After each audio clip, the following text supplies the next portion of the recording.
And welcome back, folks, to the world of Somnium Files. I am your host, Kamikaze, here to continue and hopefully finish the game.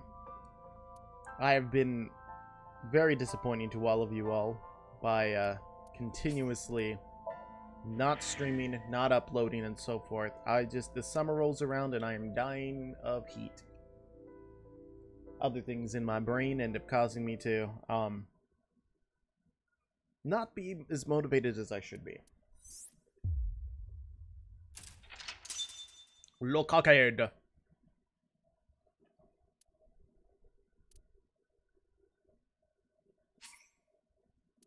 Wait, did I? Had to have. Okay.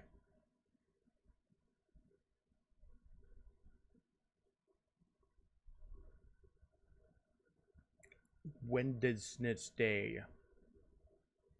Abandoned factory.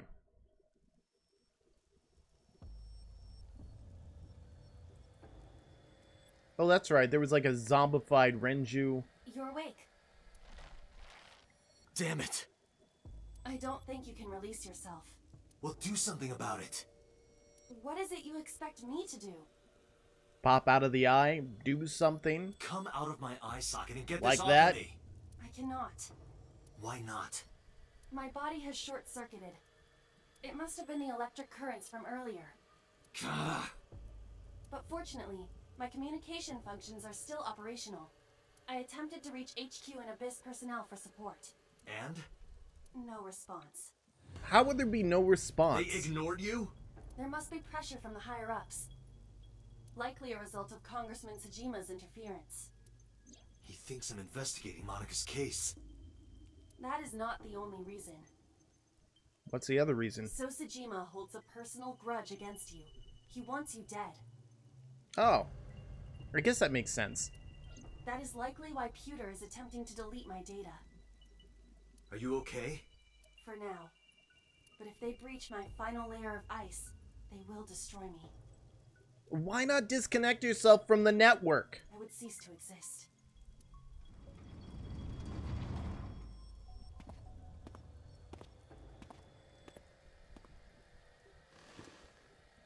Someone coming to visit me?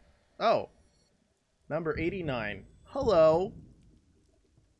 You're Saito Tsujima. That's right. Oh, so you figured it out. Wait. Is this still the aspect of, like, I'm in his body or something? Renju's body on the ground, without his left eye. You were inside Renju, weren't you? Until just now? You used the machine to exchange minds, then got rid of his body. Close, but you're a little off. I didn't get rid of the body. He died of natural causes. But what interests me more is you. How do you know you can use the sync machine to exchange minds? 'Cause of Pewter. The way you're talking makes me think you know why I took out his left eye. But how? How do I know that? Why do I know that? Why do I know about Saito? The prototype machine? Changing personalities? The current. Did it unlock your memories? Then tell me, this body was originally... Mine. That means your body... Wait, so I'm him, he's me kind of thing? This is your body, isn't it, Saito? The words came out easily. I don't know why, but in a moment of harsh realization, I knew. Number 89's body is mine, and my body is Saito's. Well, if you know that much, then this should be easy. Give me back my body. No. Wait, you're making it sound like I have a choice doing this. Let's see. Snap my neck, look at shelves. Wait, how do I know what's a manual? Chemicals. Locker. Windows. Scaffolding. Or whatever. This is just like all the stuff I looked at. Hey, how about a little help here? Ha. What are you doing? Talking to a torso. Renju. I don't believe it. A long table. A long desk in the corner of the room. An oil drum. The shelf is full of medical chemicals. A crane. A TV.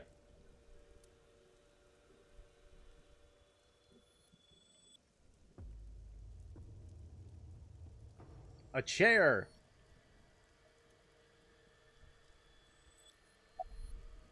Where are Iris and Hitomi? Don't worry, I haven't killed them yet. So in this world, he didn't take over their bodies. Yet. Or her body and then blow her up. The brain you are currently occupying has an interesting quirk. It releases a flood of dopamine and endorphins when it kills.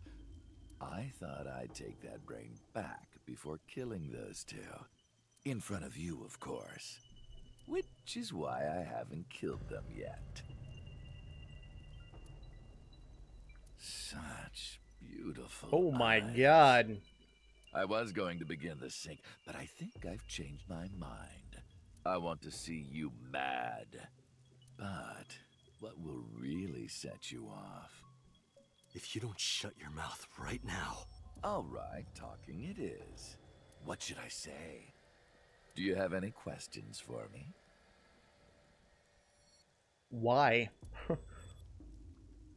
It's early Wednesday morning. Shoko was killed last Friday. That was day 1, which makes today day 6. For 5 days, what was Saito up to? I decided to ask him what he did every day until now. Friday. Friday. Saito explained what he did on Friday. At 4 a.m., Saito began his plan against Shoko. He called Renju to this abandoned factory and switched bodies with him. Wasn't he in jail? After taking Renju's body, Saito killed Shoko, then brought the body to Bloom Park. But as he explained it to me, I somehow felt that I already knew. I didn't understand why. I felt like it was being etched into my brain. Why was Shoko's rental phone in the horse? Oh, right. I put that there.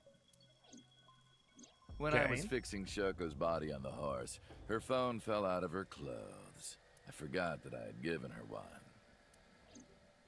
I didn't want to take it with me, and I didn't want to toss it away.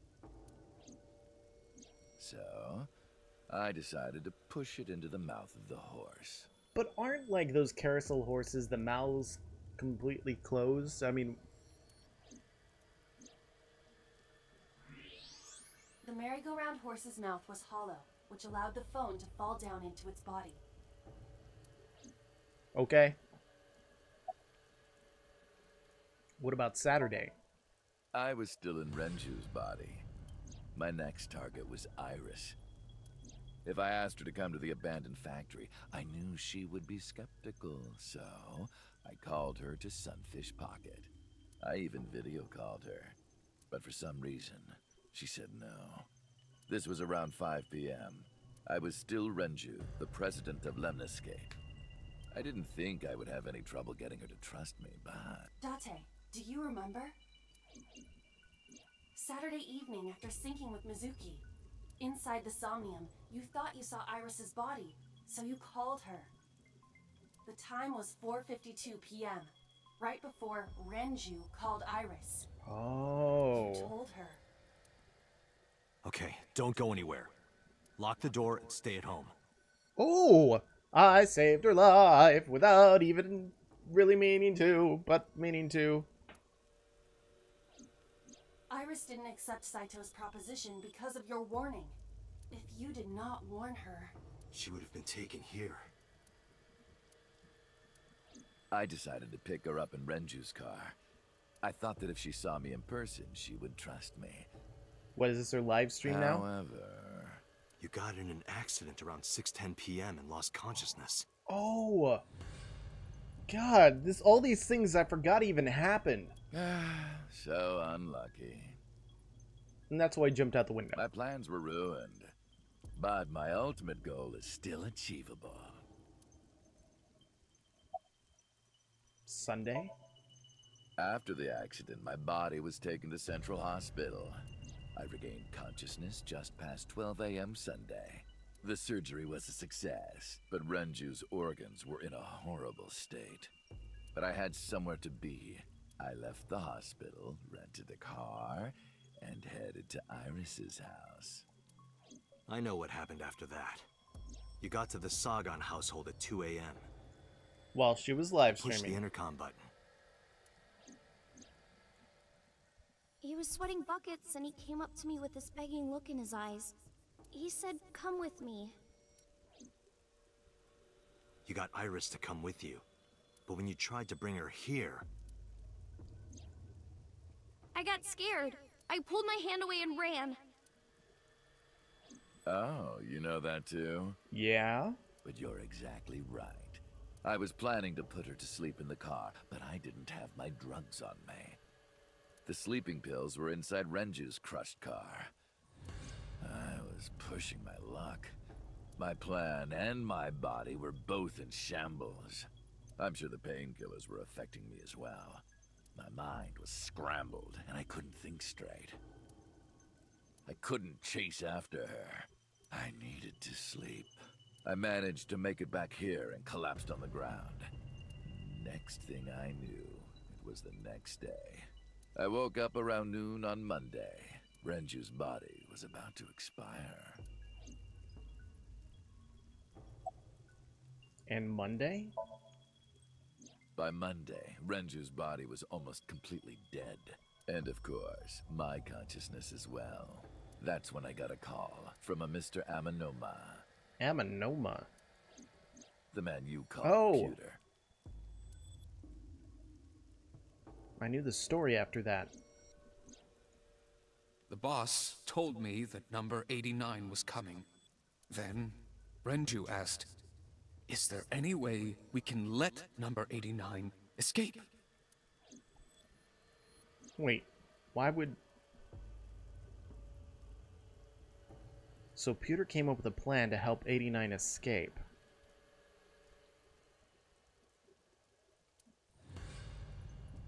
Rohan, as 89, got into the car with Saito, as Renju, and fled from the police. Why did you want 89 to escape? When I heard that number 89 was coming to Abyss HQ, I came up with a plan.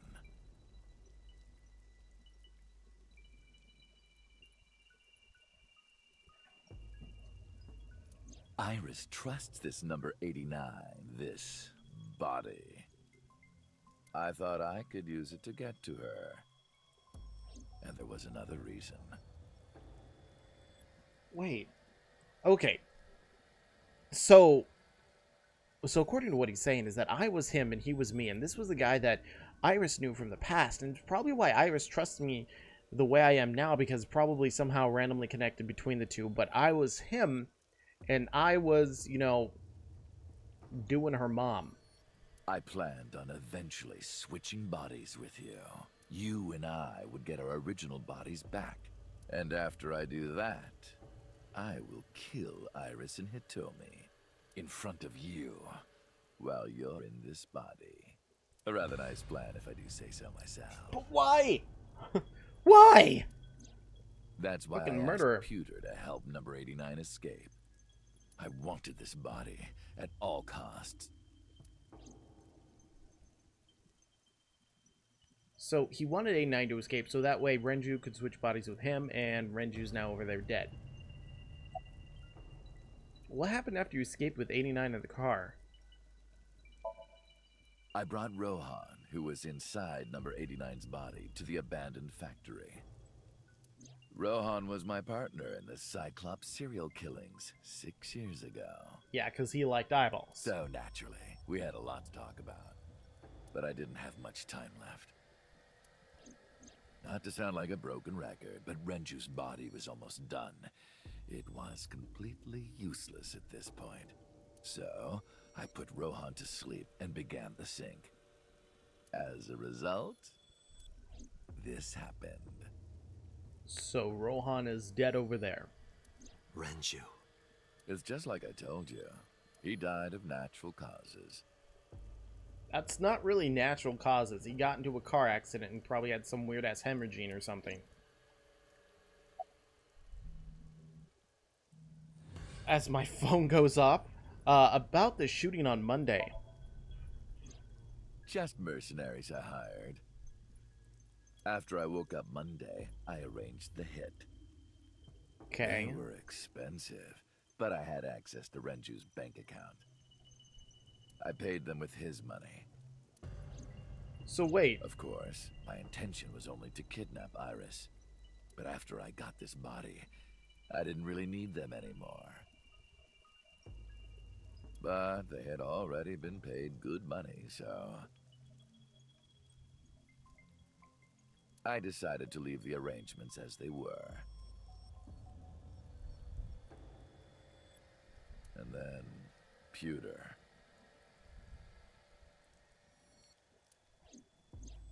I told him about Iris and hiring the assassins.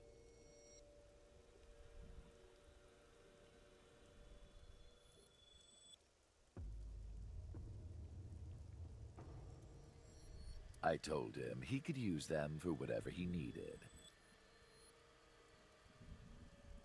And he acted on his own without consulting me.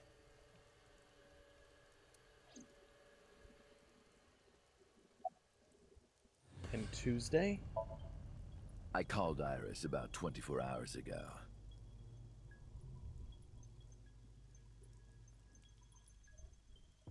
Tuesday at 1:40 a.m., I started a video chat with Iris.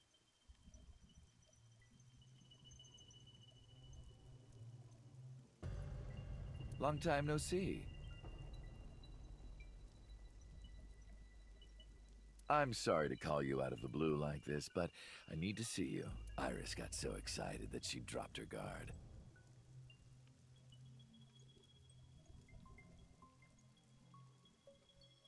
I told her where to meet, and she agreed right away.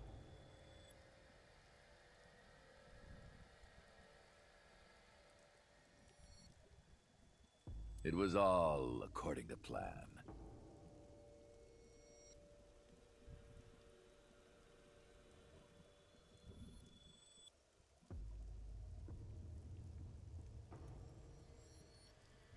I knew that if I looked like him, she would do anything.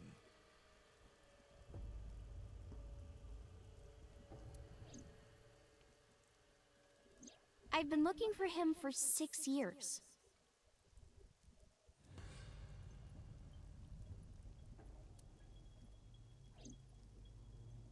I see.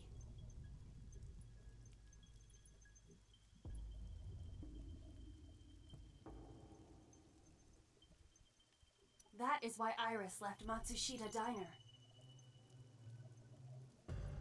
That makes sense for the message. So the person she trusts most Is technically me. You, Date. Number 89's current body was originally yours. After Iris got into the car, I put her to sleep. I restrained her and called Hitomi. I have your daughter. Don't call the police or she dies.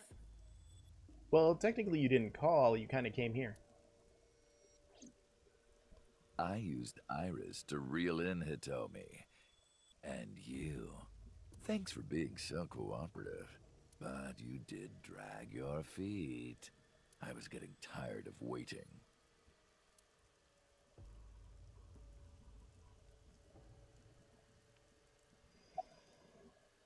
About Monica's murder 18 years ago. I was only 12. You killed her when you were 12? But I remember it vividly.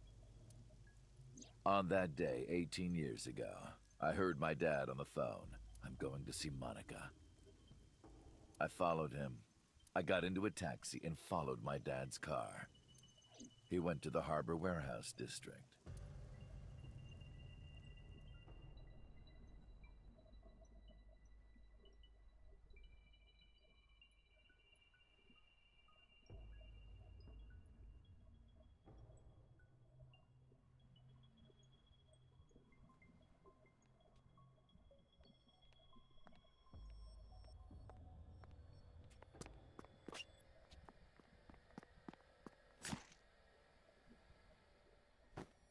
So, as a 12-year-old, he...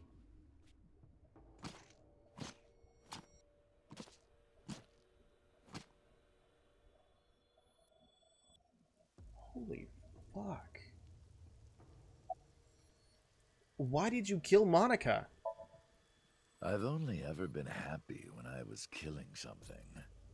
Before Monica, I would kill cats and pigeons. It was the only way I could feel happiness. The only way I could feel anything. But like a drug, I eventually grew a tolerance to it. Next, I'll kill a human. That's when I found out about Monica. That woman took my dad from me. What? And she stole all the happiness from my house. So I chose her as a target. I was born with a brain disorder. No shit. I can't secrete oxytocin from my pituitary gland. And I didn't have a mother. Not a real one, I mean. My mom died giving birth to me. So, naturally, my emotions toward my dad were complicated. Sometimes I think, if I didn't kill Monica, would things be different? Yeah? Maybe the murders 6 years ago never would have happened. Me, you, Rohan. Maybe none of us would have gotten mixed up in this. And maybe Shoko Nadami never would have gotten killed. Isn't destiny a curious thing?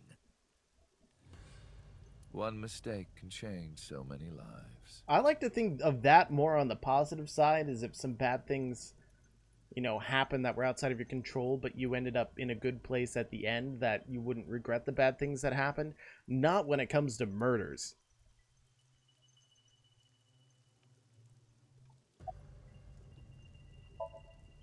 Sorry, I don't have anything else to say to you. And even I'm growing tired of seeing that twisted, angry face of yours. Technically, isn't you getting tired of your own twisted face? So, shall we get started? Give me my body back.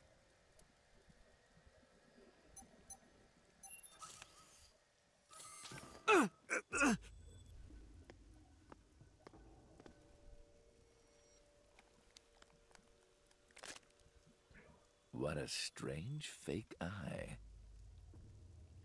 Ay, baba. Ay, baba.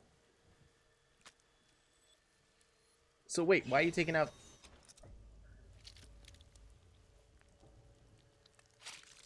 Oh, God. Oh.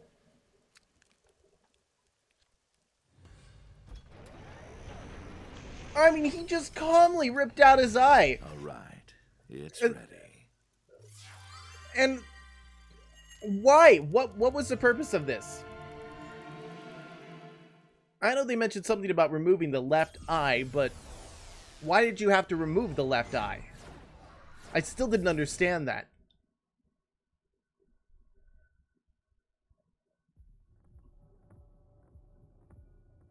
I mean, I feel like I've been quiet most of this episode, but I'm really... WTF, mate. This is the sink room.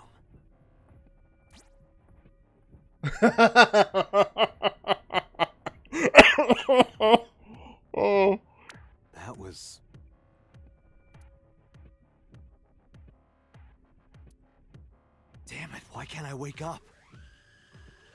says you're in a sync.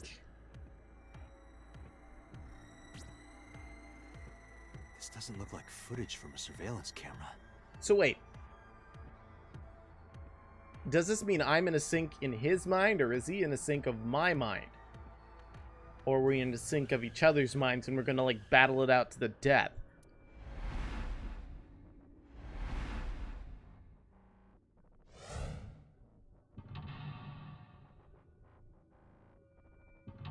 I am on the other side of it. So I'm probably trying to prevent him from opening my mental locks.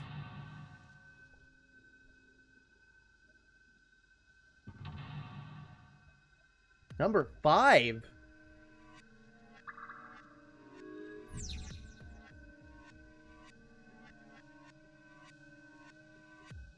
What? Someone play this music backwards.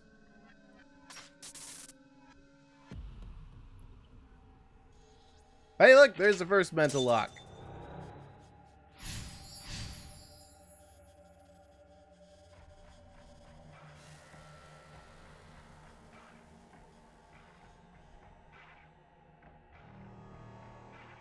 Am I being synced?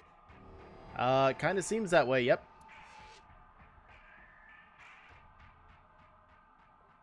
Alright, but here, I'm going to have to call it. If you folks are enjoying this, please remember to do all those things because I'm confused as hell, and I'll see you all in the next episode of the Somnium Files.